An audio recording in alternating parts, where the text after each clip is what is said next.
He's the man in the back of the room. Y con la voz de Dios. He's told U.S. presidents where to sit, CEOs where to go, and stars when to shine. But as he likes to point out, who cares? I care. It's true, she cares. And so does he. He's entertainment and production agency owner and meeting and event master, Anthony Bollotta. She's his Agent 99, and you're about to be Bollotta-FIDE.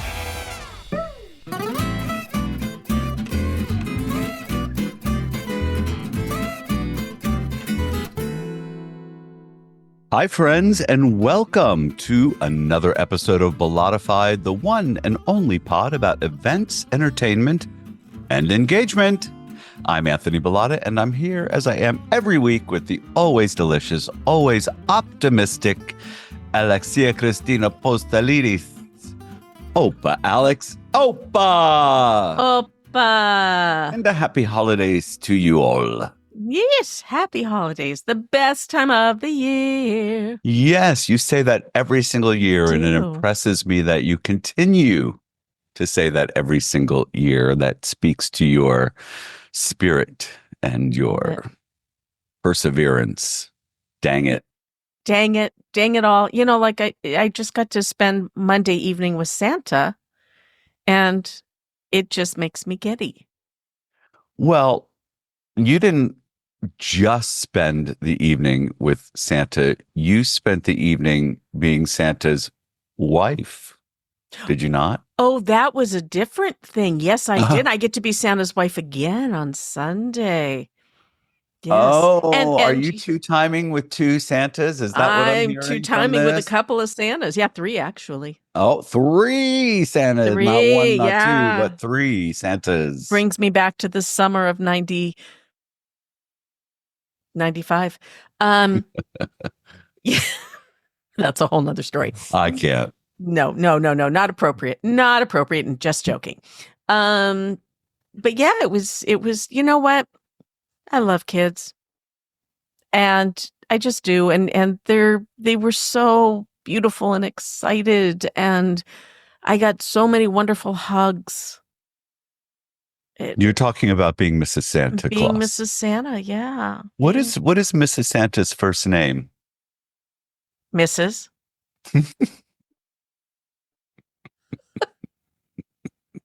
Okay. She doesn't have a whole lot of self-identity. So apparently that's why when they were taking pictures and they would ask, is it okay? I said, are you kidding? Santa always gets all the attention. This is my minute to shine. Please. The little usually keeps me in the kitchen. Yes, usually I'm in the dark baking cookies with little tiny people. You know, I told them what was super cute, because I'm shameless, was that when they would give me hugs, I would tell them that hugs were magical. And the more hugs I get, the more magic I get. And the more magic I get to share with the reindeer. And that helps the sleigh fly. So if you can give me a lot of hugs, you're going to help make Christmas happen. I had a little girl hug me. I said, can you hug me through the 24 time zones? And so as each, the hug went on, I kept ticking up, okay, now we're at the 10th time zone. Now we're at the 17th. Now we're at 24 time zones. Woohoo! And she was so proud of herself. I just can't help but think how anybody but Mrs. Claus could never get away with that. What, hugging? Getting hugs? Getting hugs from children by telling them that the more hugs they gave you, the more magical you became. So let's just be clear on something. I only did this when they initially gave me a hug of their own free will. And I would thank them and say that was part of the magic. And then they would come in for more. I did use it to my advantage to get more hugs because I love hugs. Well, and I think, that you can do that. And Mrs. Santa Claus can do that as well. And nobody is going to say boo about it because it's a lovely thing. Yeah.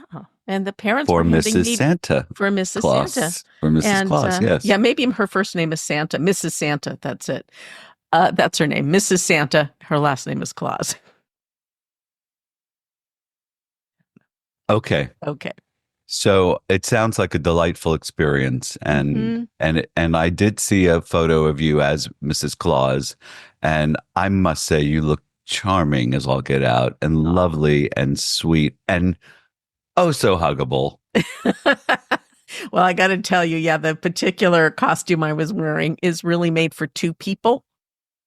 So I To be had in to, at the same time. yeah, I mean, not technically, but it's, so it's Oh, so it has an bundling of, elastic. no elastic. It's No. bundling of materials. So it certainly added to the voluptuousness of the hipsual area. I see. Well, good. It was delicious looking. It You was looked, fun. You looked great. White hair does you well. Well, maybe it's And time to let it go. No. I don't know, No. and the way you had it up very neatly and nice, and it looked great. Okay, before we get started, if you're a new listener, please take this time to like and subscribe. Go ahead. We'll give you a sec. Why, thank you! So let's get right to it today. Okay. Shall we? We Yes, have let's do somebody it. very interesting young man to bring on. I say young because from this altitude. That's a good way to put it. I'm Thank you. stealing that. Go I am ahead. Stealing that. I'll give you credit, but I'm stealing. The air is thin up here. That's all I can say. Yeah, well, so is my hair. So there you go. Yeah, Yeah. All right. So we're ready? we're ready. We're ready. All right. Well, our guest today is a leader, entrepreneur, performance and visual artist, entertainer, speaker, and writer. He authored the book, The Cycle of Kindness, about his experience abandoning his comfort and safety in an effort to find himself, and along the way, accidentally discovering the goodness within humanity. He runs two companies, Allenby Art, which showcases his photography and visual arts, and Cirque Quirk, which he founded in 2012 with the goal of bringing joy, wonder, and amazement to audiences worldwide. Please welcome the multi-talented Nathanial Allenby. Hello, Alex and Anthony. Thank you so much for having me on your podcast. I really appreciate it. Thank you for joining us. Thank you. Thank you. It's lovely to have you and to get to know you better and to read your story, which was really it's an unusual story and an impressive story. Would you not agree? Thank you. I agree. Of course. I have certainly lived a wild life. People have called me the most colorful person you'll ever meet, and am so blessed to have gotten to go on this journey. And that's actually how I got into circus.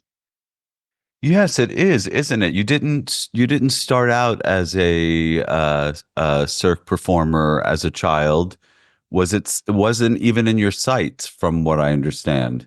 Correct. Not at all. I was a math and geography and spelling whiz as a kid.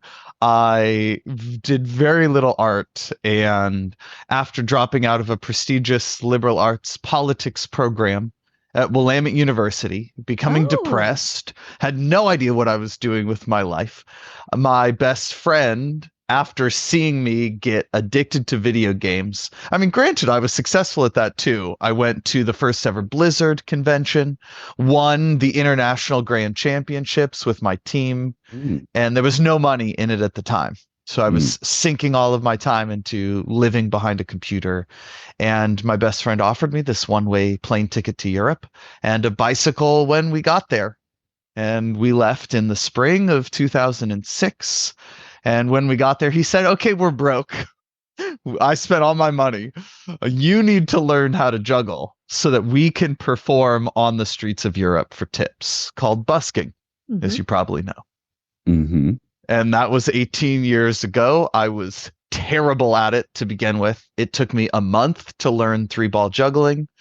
Contrastingly, my best students have learned in 5 minutes. And I was really having a hard time, but had no money. So between dumpster diving and street performing and traveling to permaculture farms and intentional communities, we essentially learned how to live without money or technology. Didn't have a cell phone, had nothing more than a camera and some rechargeable batteries. Made it across Germany without maps. It was a wild journey. Wow. Wow. So I guess when you're really that hungry, you can learn anything. I think at any time in life, we can learn anything. It's been a real knack of mine to continue learning. I'm an avid reader, love listening to podcasts and audiobooks and educational anything. I go down YouTube rabbit holes to this day. I have a lot of really unusual niche interests, and none of them are related to any of the things that I do to bring joy and positivity to the world, let alone earn an income. Can I ask you a question? Of course. Did you at all, or at any point in this journey, did permission to explore, did that birth out of necessity? Because sometimes I think we get so mired in obligation and, what we're supposed to be doing that we no longer give ourselves permission. Did that permission, because you had to, aid you? So I never really felt like I had a strong sense of permission. To begin with, it felt as if I was along for the ride. My best friend had designed this journey, curated the itinerary, if you will, had a rough plan of where we would go based on communication with different intentional communities, the responses he received back, and things we found we wanted to go to around as we went along our way. Like we went to the Love Parade and the 2006 World Cup in Berlin because it was happening. Right. We went to all kinds of different festivals that we learned about as we traveled, including rainbow gatherings, which were a really unique kind of counterculture, call it hippie, lifestyle gathering. And I gained a sense of freedom. But the whole permission thing, it never really came into effect because I had many family members who were concerned about me and friends that are like, dude, what are you doing? You dropped out of college to be a bum? Like I had people call me, hobo and vagabond and all these terms. And I chose not to place judgment on them. Oh, I love that. Well, it says something about you that you could go on this trip with somebody who says, okay, I don't have any more money, learn how to juggle so that we can eat, and still have the wherewithal to learn how to juggle, not be mad at your friend, and just go on this journey without any reservation. Yeah, I trusted my friend implicitly at that point. I say that he saved my life. Because not only did he save the trajectory of my life, but he saved my capacity to have healthy relationships with other men. In my childhood, I had a fair amount of trauma with my older brother being a psychological tormentor, not wanting me to exist, as it took away from the love and attention and time that he got with our parents, which is kind of a common second sibling thing. But also didn't feel like I could trust my father because he didn't protect me. And this best friend really allowed me to trust another human in a way that I didn't feel like I had up until that point. And being in this journey with him helped me trust others. I trusted the communities that he brought me to because it was as if he vouched for them through his communication. I trusted that we would be fine. Go ahead. What was it about him that made you trust so easily? We had some very profound experiences in high school together.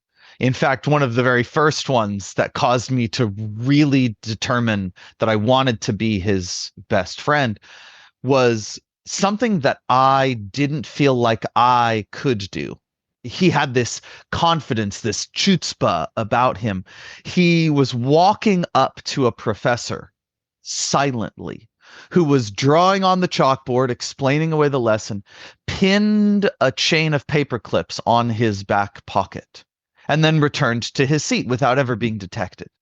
And I was like, that's a real life ninja right there, and had never seen somebody even attempt something like this. And so became intrigued. He was good friends with one of my good friends at the time, so we kind of fell into friendship. And the longer we coexisted, the deeper we got. We ended up starting a fight club at our high school back when that movie came out, and the first fight was between him and I. And it truly did help me discover something about myself, something that I never knew existed. And I had a much more profound and deep respect for him because of his willingness to do radical things. He had a really unique mindset. He opened my eyes to globalism and counterculture lifestyles. He was the first person who ever introduced me to psychedelics. And that in turn opened up my mind and gave me a really profound, loving connection to myself, my soul or spirit, and gave me these experiences on the bike, of which the longer we traveled together, the more we became like a cohesive unit and team, unlike anything I've ever experienced.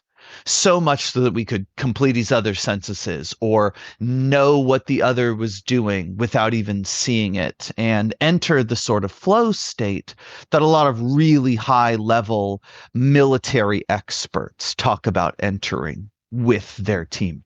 Mm-hmm. And it was beautiful. It was beyond synchronistic.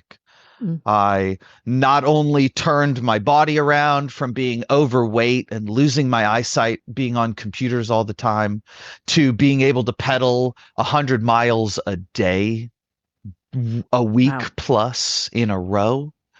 We went to foreign countries that we didn't speak the language. And while I picked up the language as quickly as I could, we figured out nonverbal communication, and in some ways got introduced to clowning and had these really amazing experiences with the different communities as we went along. And I got to teach my value of being of service to others that I gained when I became an Eagle Scout throughout that whole process in my childhood. I knew how to farm. I grew up on a farm, raised chickens, pigs, cows, grew about half of our own food. And so I was able to skill share with this guy who didn't just teach me juggling. He taught me a lot of different skills that a ninja would know, a lot of different philosophies that a samurai would practice, introduced me to meditation and Buddhism, and really looking at life from a different perspective. And it was incredible. Wow. Life-changing, as you said. Incredibly cathartic and transformative. It also takes something special to know you can, to have that knowing that you can trust, to have that knowing that everything's going to be okay, and to just enthusiastically say yes instead of saying no. Totally. And while I recognize I could have fallen back on my parents at any time and begged them for a plane ticket home, I really wanted to discover myself. Mm-hmm. I love the phrase, know thyself. The unexamined life is not worth living. Mm-hmm. And we decided we wanted to push and see how far we could go on how little. It turned out that anytime somebody told us we couldn't do something, it was as if we had to, just to prove to ourselves that we could. You can't hike 10 kilometers into the city from here. Watch us. You can't bike 50 kilometers all the way to that other city. You bet we can, and we're going to do it today. Mm-hmm. And so when people challenged us, we were very rebellious. We didn't want to go down the, call it mainstream or normal path. We chose to live a different lifestyle. And that really paid dividends as things got harder. The first chapter in my book, The Cycle of Kindness, is about the coldest day of my life.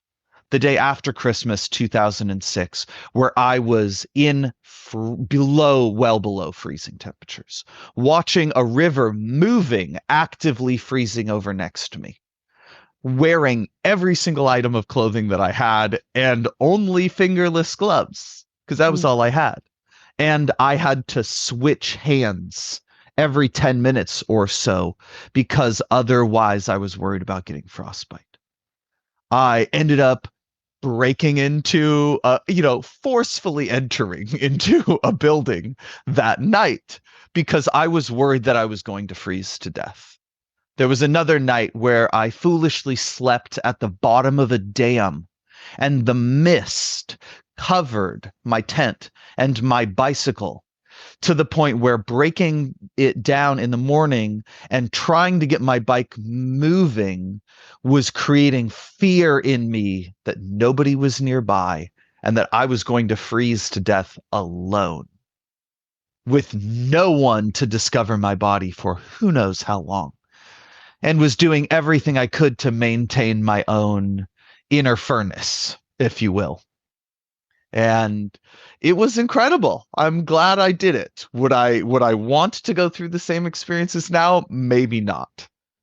But I am so glad that I gained everything that I did from this incredible journey. What's the overriding lesson, would you say? What's the biggest takeaway from that experience? The overriding lesson is that there is inherent goodness in humanity.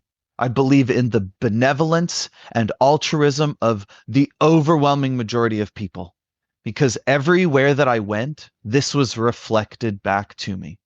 And sure, there's sometimes a rotten egg in a basket. We got pickpocketed in London by a bunch of 15-year-olds who wanted to take advantage of us. But the overwhelming majority of time, people would help when we asked for it. Oddly, the very next night, we met a guy who was a convicted criminal. He had stabbed a person 33 times in self-defense. So he said. He had just gotten out of prison that day. And we enjoyed the hell out of an evening in a park with him. He was a nice guy to us. He was very friendly. He was very giving. Clearly, whoever that was he had stabbed had done something. But when I learned to have a faith in humanity, it helped revert this victimhood that I had gained as a child through this experience with my brother traumatizing me, and was further reinforced and cemented this year when I took a leadership training course called Next Level Trainings. That's leadership and emotional intelligence that had a profound impact on my life. And thanks to their leadership and coaching, I committed to publishing this book, spent about 100 hours a month on top of everything else that I was already doing, and got this book published after starting to write it during quarantine in COVID times. I actually wrote 4 books worth of material. This first book is about the first year living in Europe. I ended up living on a bike for 6 years, pedaled 28,000 miles across 10 countries and 30 states. Other than England, didn't know the language in any of the European countries. Picked up some French, Dutch, German, Spanish, Catalan, and learned some fun slang in Scottish while we were going. But it was such an incredible experience to have that over time I started to question, okay, I'm kind of running the gears. I'm like a sail in the wind, just going where the universe propels me. If I hear about a fascinating place, I go. If I meet someone who has a connection that they give me to a farm to visit, I head there. But I started to get to the point of why am I doing this? What's my purpose in life? What's my intention? And I really wanted to make the world a better place. It's been idealism within me to be living a life of service. And over time, it didn't feel like being a physical presence on a bike was getting any driver to drive less, or giving out food while dumpster diving was teaching anyone how to be more radically self-reliant. And I had gotten to the point where I had really fallen in love with juggling and ended up at the bottom of Baja, Mexico, met circus performers who were working the all-inclusive resort and hotel scene down there, lived with one of them and started training very regularly until he believed I was ready to start doing shows with him.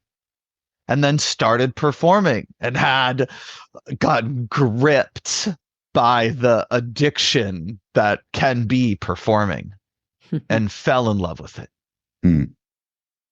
And was in a nightclub one night, and he had thrown a pass while juggling too far. Like, I had to step back, reach back, caught it inches from someone's face, and was able to get the club back into the pattern before I turned around and said, "You're welcome," and kept going. And that was the moment where I was like, I can belong here. I can do this. And gained an extra level of confidence. Moved to San Diego shortly thereafter. Got a job with a company you may know, Dragon Knights, as a stilt walker. Yeah. Absolutely fell in love with puppeteering. Had no idea how to stilt walk. Started training 1 day a week, which became 5 days a week, and then ended up doing the audition for them for Disneyland, which we got based on my audition, on 6 hours of practice on one of these beautiful flamingo puppets. And that landed the gig for many years at the Mad Tea Party. Wow. Where I got to bring joy to all kinds of people. And that inspired me to start my own company, Cirque Quirk, because at that point I was only stilt walking and I missed juggling, and I had gotten much better at it. There was a point where I had lived in a van in San Diego for 10 months. I was busking in Balboa Park for 4 to 6 hours a day, 6 days a week. And it was paid practice that I got to show people my joy for this art form and improve at it while getting paid. And it was a humble start. I didn't do very well any time when we were busking, but Yeah, Well, but you what took the initiative to go out there and perform in front of people and practice in front of people, which is not easy for a lot of people to shed their inhibition, and maybe that year or in Europe and living life on the edge, maybe it prepared you for anything. yeah. The gift that I'd love to give to your listeners is to bring yourself intentionally into uncomfortable situations as an avenue for personal growth and spiritual development. It has been by far one of the most profound practices for me in order to enrich my life, to change my habits into better things, and do something new. When was the last time you practiced that? Can you share something? I practice this regularly. I am blessed to give quality feedback to my wife that she doesn't always love and has struggles to hear, perceives it as criticism. And so it's an uncomfortable situation to dive into what's happening in our subconscious, why these habits are manifesting themselves, and what we can do to change them. And on a slightly more specific level, because that happens somewhat regularly in our relationship, I went to Colorado recently on a medicine journey and had a very difficult opening evening where I was in a lot of pain. Call it the monkey mind was just racing, And I was there to learn how to be more calm, grounded, centered, and emotionally sovereign so that I would be less affected when my daughters go off crying or are having conflict or there's something out of my control that there's nothing that I can do about except for, take a few deep breaths, give myself an affirmation, and choose how I want to respond and what emotional state that I'm going to hold in my heart. I've recently took this course, and a lot of what it was teaching was learning how to observe, but not react. So instead of, why are you saying that to me? It's like, that's really interesting. Let me think about that. Yeah. And to be able to view it from a non-reactionary perspective. I think the word that Nathaniel used was sovereign, which really makes the most sense because you're just free from it. You're just, you're not impacted, affected. So it's not even a question of having to put up a barrier or tell yourself you're going to be okay. You get to a state where it just happens and you observe and you feel emotionally unconnected to it. I completely agree. Our egos are so powerful that they want to get our mouth moving before we even go towards conscious thought. It's, I'm not wrong. I'm going to defend myself, justify my actions, blame someone else. And instead, it has been a major part of my spiritual path to notice how my mind wants to respond. And go, oh, I wonder why. That's the first thing that comes to mind. I don't need to say that thing, but that first road that you mentioned is a slippery slope because once you start defending and you start thinking about all the things that you need to do to defend yourself, you just get deeper and deeper and deeper in a hole. It's like the lie effect, if you will. You tell one lie, innocent enough, turns into two, turns into three, and before you know it, you're dying from all the lies around you. You're just inundated with it. So it's a slippery slope. But you do say something, and you just mentioned it a few moments ago, about the tough conversations, having the tough conversations. I read here you say, I am unwilling to lie, deceive, coerce, or manipulate people, and I tell them the real and authentic truth, even if it is painful for them to receive. So that's not really easy for any of us to do. So how do you prepare yourself to give bad news, to have those tough conversations? Is there anything you do to prepare yourself? Fortunately, at this point, I have about 20 years of practice. I often prompt a conversation like this. It's like, hey, I'd like to talk to you about this behavior. Is now a good time? I also will do a compliment sandwich. Like, I love you very much. I'm totally committed to our relationship, and this behavior that you're doing isn't working for me. The feedback I'm giving you is neutral. My request is I'd like to see this change so that I can feel more loved, accepted, appreciated, valued in our relationship. I have done some different trainings over the years, avid reader for personal development books, but it's often making sure that the other person is in a receptive place for this conversation to go what I would call successfully. If we just blindside someone with the blatant, honest, difficult truth, it can go very poorly. And while I was living in Mexico, I decided to get a tattoo. My first 2 tattoos, as a matter of fact. I wanted matching tattoos with my best friend. He wasn't there at the time. So I basically got to choose from anything he already had. And he had Veritas written across his chest, which stands for truth, honesty, integrity, being true to yourself and others. And Equitas on the back, which stands for equality, justice, equilibrium, balance, and harmony. And I could also say a part of the reason that this is easy for me is that I've had more than one well-educated doctor inform me that I'm neurodivergent, that there are parts of my brain that don't flare up the same way that parts of other people's brains do. So not feeling self-conscious is pretty easy for me. Not having that self-shame, self-judgment, or really worrying about what other people think of me, because I'm not in control of what other people think of me.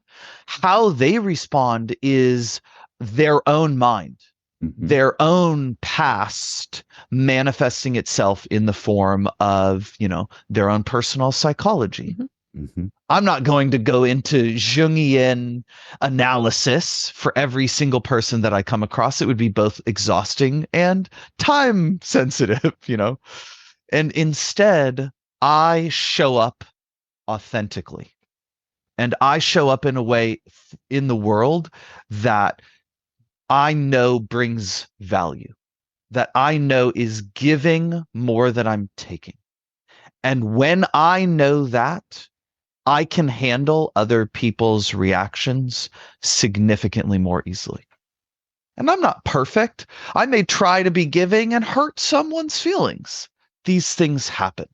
But then we have the capacity to repair.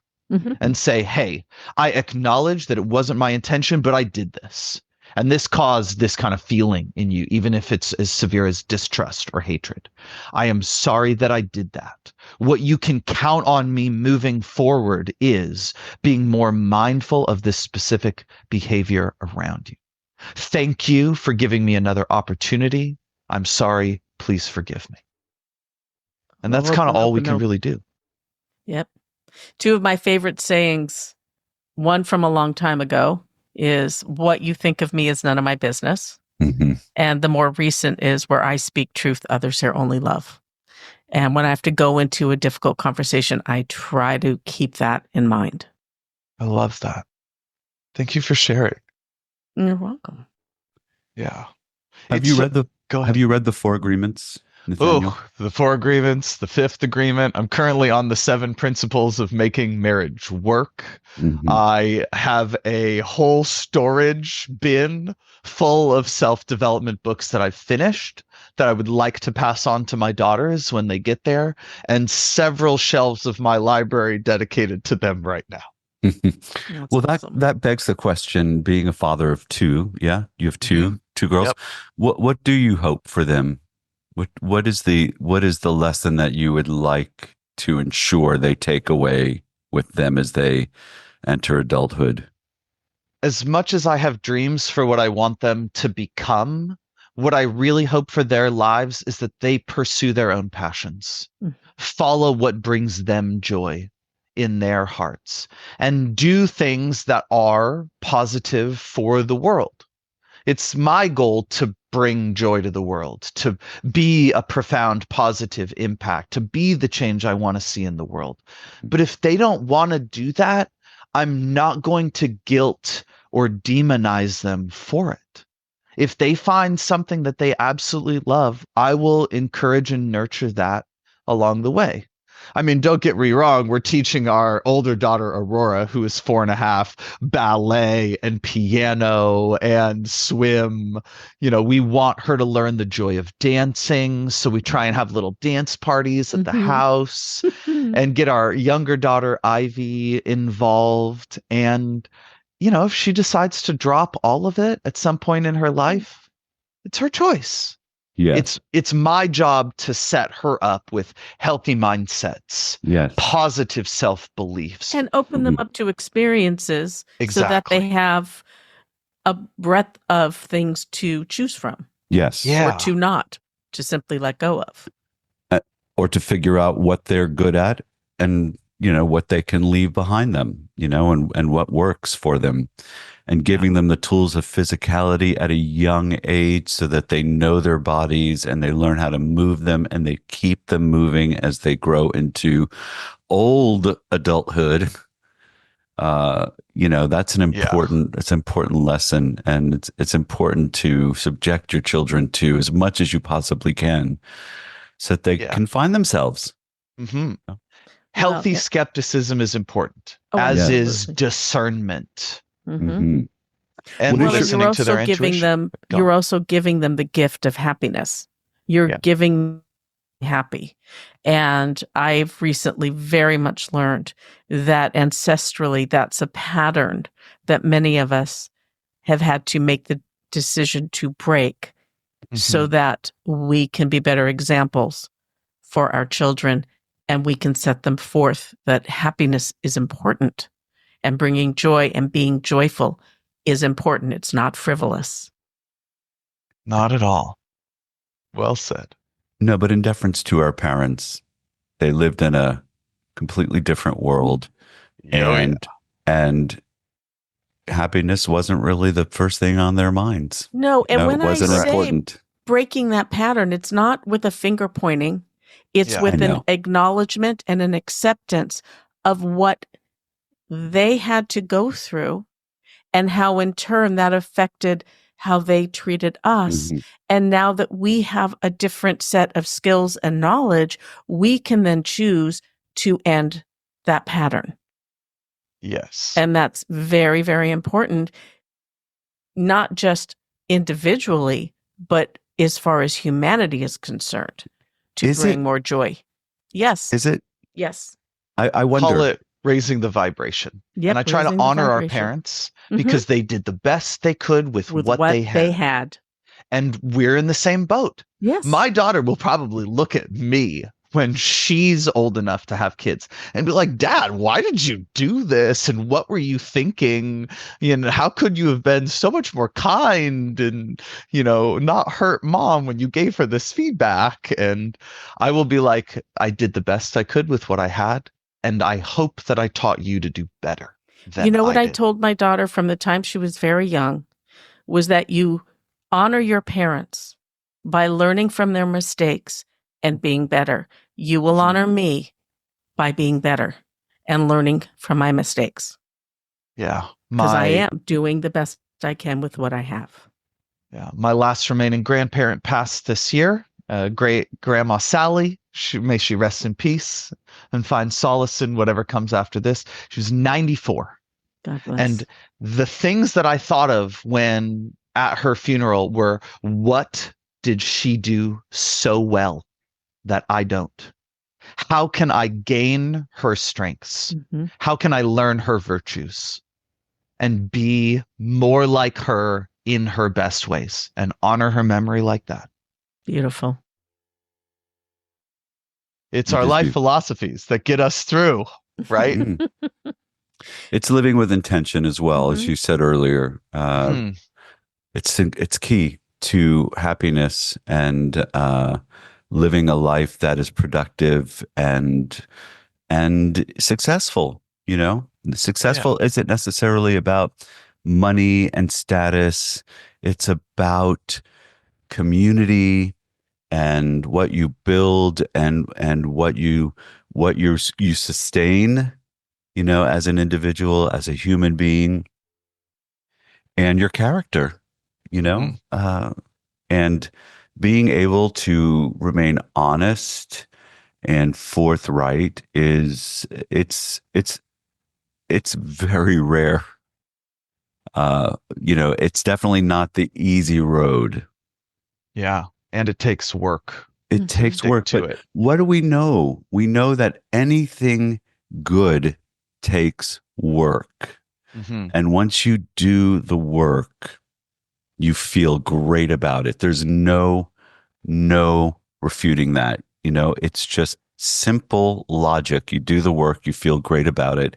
And as you proved in your travels, the more you show yourself that you're capable, that you can do things that you otherwise thought or impossible, the stronger you become and the more productive you become and the more you're able to give and the less you require from others. So the more independent and sovereign you become. So it makes total sense. It's just a hard concept for some to grasp onto because it requires a lot of discipline and it requires a lot of strength, you know, to say to yourself and then to follow, to walk your own talk, if you will, you know, to say to yourself, I'm going to follow this walk and then to do it. It takes a lot of strength and will. And so it's not easy for people. It's you serve as a great representation of how to live life as a sovereign person freely, you know, and honestly, honesty is freedom, right? Thank you. You don't have to remember.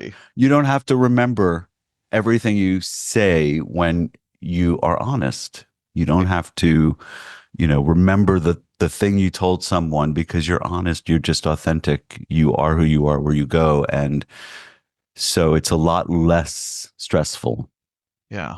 In our world dominated by quick fixes, low attention span, how many likes I can get on whatever social media platform, having the internal fortitude and resilience to be able to say other people's opinions don't actually matter. So what am I putting out into the world that matters?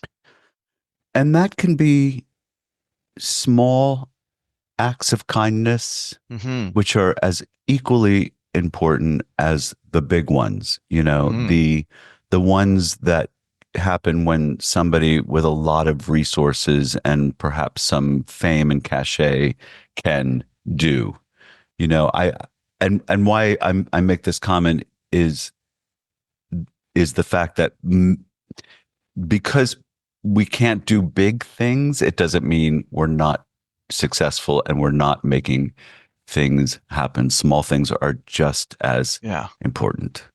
If you can't do great things, do small things in great ways. I love that. Yeah, I really started Cirque Quirk to bring joy and awe and wonder to the world. I started Allenby Art to share my love of unspoilt nature and the beauty of artistic creation. And I wrote and published the Cycle of Kindness so that people could grow in their belief in humanity. Because we have this divisive mindset. I mean, divide and conquer, it's one of the oldest schemes in the book, just so happens to work very well. We see these people from other countries as different than ourselves, when I learned we are so very much the same, even if we just speak a different language, come from a different background. So many religions in the world say many of the very same messages. Be a good person. Follow in honoring of our Creator. Be thankful for our lives. Leave the world better than we found it. I also want to add on when you said be thankful for our lives. Yeah. That even means being thankful for the painful lessons. Yes. And learning to stop when you're frustration or you're hurt. And this just happened a week ago. And I stopped when I just felt the overwhelm and the frustration bubbling. And I stopped and I looked at my roommate and I went, oh my God, thank you, universe. Thank you for this lesson. Thank you for helping me see what I need to see in this moment. And it turned me around. Yeah. Within 10 seconds. The more positive we can be in those more difficult experiences, literally having a great attitude, gratitude. The more we can have that as our natural response, the closer we get to what is often referred to as the transcendental state. And practice does make perfect in this case. Many of us think we can't change our minds, but we can. Yeah. It just takes practice. I think it was Gandhi who said, if you think you're enlightened, go and spend 2 weeks with your parents. And with my kids, I mean, usually anyone's kids, they can be the greatest joy and the biggest challenge, but the most likely to get us to trigger ourselves. I was assisted by another awesome book called Parenting from the Inside Out. It took me 4 times to get all the way through it because there were such powerfully moving emotional lessons that I had to like do some reparenting work and mirror work and inner child work.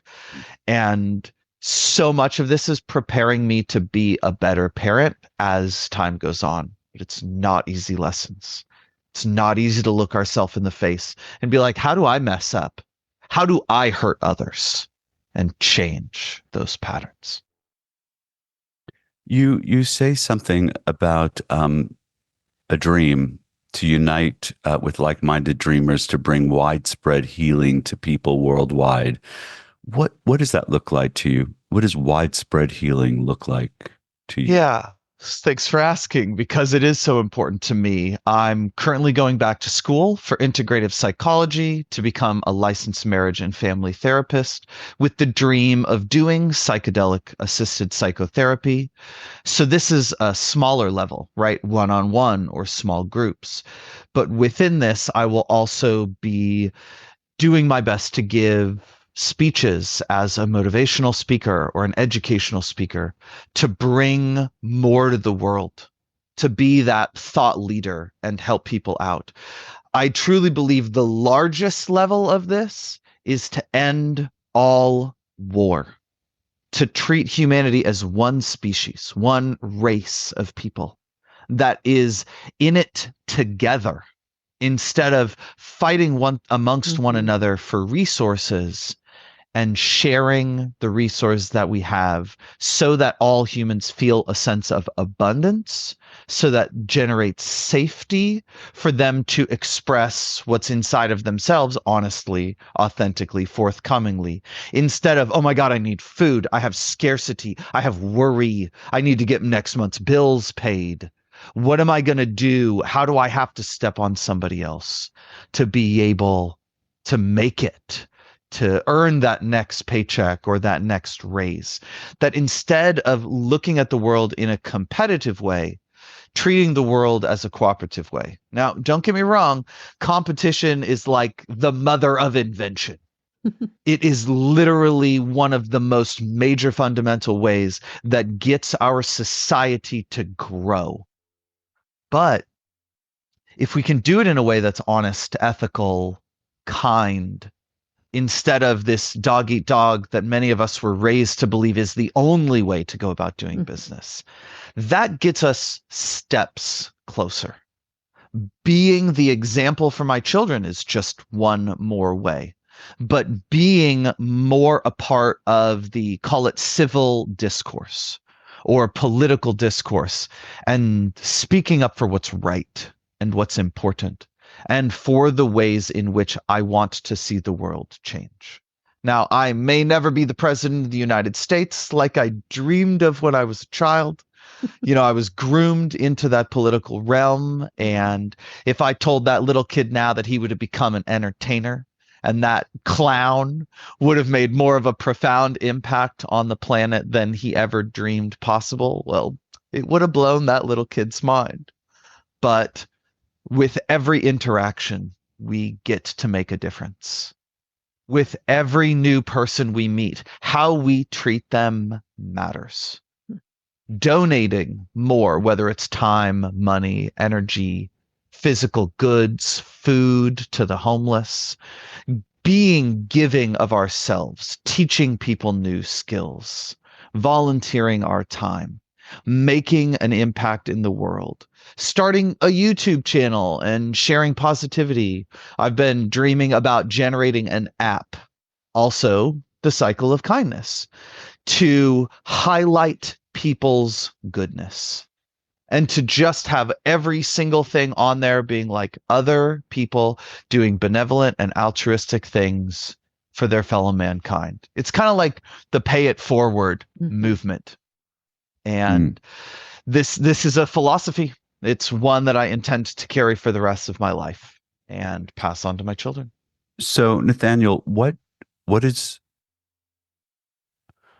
your response when you do come across a curmudgeon or someone who is intent on making you upset or impacting you in some negative way? How do you get through a moment like that unimpacted, unaffected? I try to remember the philosophy of the dude, the Big Lebowski. That's just like your opinion, man. And truly, I do my best to handle these things with grace and compassion and empathy and understanding. Like, oh, let me try to put myself in your shoes.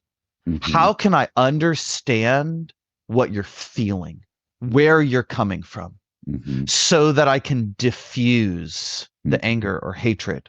I've spent a lot of time in nonviolent communication and conflict resolution realms. This helps. These areas of study are vastly important towards advancing human interactions. And there's some people that seem like they just want to stir the pot. Mm-hmm. And Crazy makers. Yeah, and there's a person in our community, not the circus realm, but in the event production realm, who I've recently approached and said, hey, you've traumatized people, you've hurt people. Please stop. Please stop organizing events. Please stop hosting events. Please stop purveying yourself as this person. And there's conflict there that I'm choosing, because I no longer want to be, call it accomplice to future hurts. I'm unwilling to stand by and sweep things under the rug and allow a behavior to continue. I forget the philosophy in religion, but it's not the bad people that we need to be most concerned about. It is the apathetic individuals who stand by and allow the bad to happen and do nothing about it. And we can all be that at times. It's easy to get tired, run down, worn out, need a vacation. It's the hard choice to see a criminal act happening and to step in ourselves. Mm-hmm. It's the hard choice to make, to see a person verbally abusing or doing damage to another human being and saying what you're doing is not okay. While it might not be any of my business, I don't like how you're treating that person. I happened to run into bullying taking place in the nearby schoolyard when I had brought my daughter to go and play at the playground. And I couldn't help myself. I had to step in and say, hey, what you're doing to this person, I'm not okay with. Whether you're okay with it and they're okay with it, I'm not okay with it. Please don't model this behavior for my daughter either. This is unacceptable to me. And checked in, and the person who was being bullied was not okay with it. And so had a very stern conversation with the boys. I'm not their parents, but it truly takes a village. And if we allow it at an early age, they believe it's okay when it shouldn't be or isn't. And it's up to us not just to model the behavior, but to make an impact when we see these negative things happening. So it's a life choice for me. You know, it's one I feel very thankful that I got ingrained very strong ethics, morals, and principles. I was raised Roman Catholic, you know, that extra dose of guilt. Mm-hmm. But I know still, it well. you know, the 10 Commandments matter to this day. Mm-hmm. I love the old George Carlin comedy bit where he reduces them down to less than 10. But these things still matter. Yeah. And even if I'm not raising my daughters within the Christian tradition, I'm going to teach them the difference between right from wrong, and to teach them to have their own vision for what they want for the world, what kind of world they want to live in, what kind of life they want to lead. We need more parents like you on this earth. That's Yes, what I we would do. say to you, Nathaniel. Yes, we It's do. never too late to start. If there's any older generation parents who are listening, it's never too late to reach back out to your kids and be like, hey, I could have done this better. Let's have this conversation now. Let's grow together. And even for young people or, people of any age, if your parents are still alive, I strongly urge you to do a practice of unconditional forgiveness, where you say anything that you think you did wrong, any way you think you messed up or hurt me, I forgive you unconditionally. And it's those kinds of steps that lead towards healing. It is forgiving our trespassers without condoning their behavior. Exactly. That's beautifully said. That is beautifully said. Because I know in my own personal journey, being able to look back and the hurtful things that were said still hurt, but I can understand why they were said, and I can look at them with compassion and not anger. And it took most of my life to get to that point. And now I'm at the point where I can learn from them and heal my wounds so that I can be better. Holding on to anger and resentment is akin to brandishing a volcanic rock ready to throw it at our enemies when we are the ones being damaged by it. Totally. And in ways that people don't even realize, health-wise, disease, all of those things have an easier entry into the body if you're holding on to anger, stress, hate. It's vitriol. Vitriol. Exactly. Consumption used to be a disease, and now it's an American pastime. Yes, it is. Yes, it is. Well, Nathaniel, thank you so much for joining us. There's so much more that I think we could talk about. I think we might have to do a follow-up. Would you mind that? I love you both. It's an honor and a pleasure to get to share these positive messages with your viewership. I really hope people will be interested in my book, The Cycle of Kindness, accordingly, and go out and do quality things for the world, whether or not they buy my book. If that's the only message they get, that's enough for me. I love it. Thank you so much for that message. It's a great way to end the show. The best thing that anybody's ever said, ever. So thank you for that. And we'll follow up. We'll have a second coming with Nathanial Allenby. Happy to. Really appreciate you guys. Hey, thank you for listening to Bollotta-FIDE. If you haven't already, please like and subscribe. And remember to leave us your questions or comments at bollotta.com/podcast. Bollotta-FIDE is a production of Bollotta Entertainment. Hey, that's a lot of Bollotta. Stay engaging.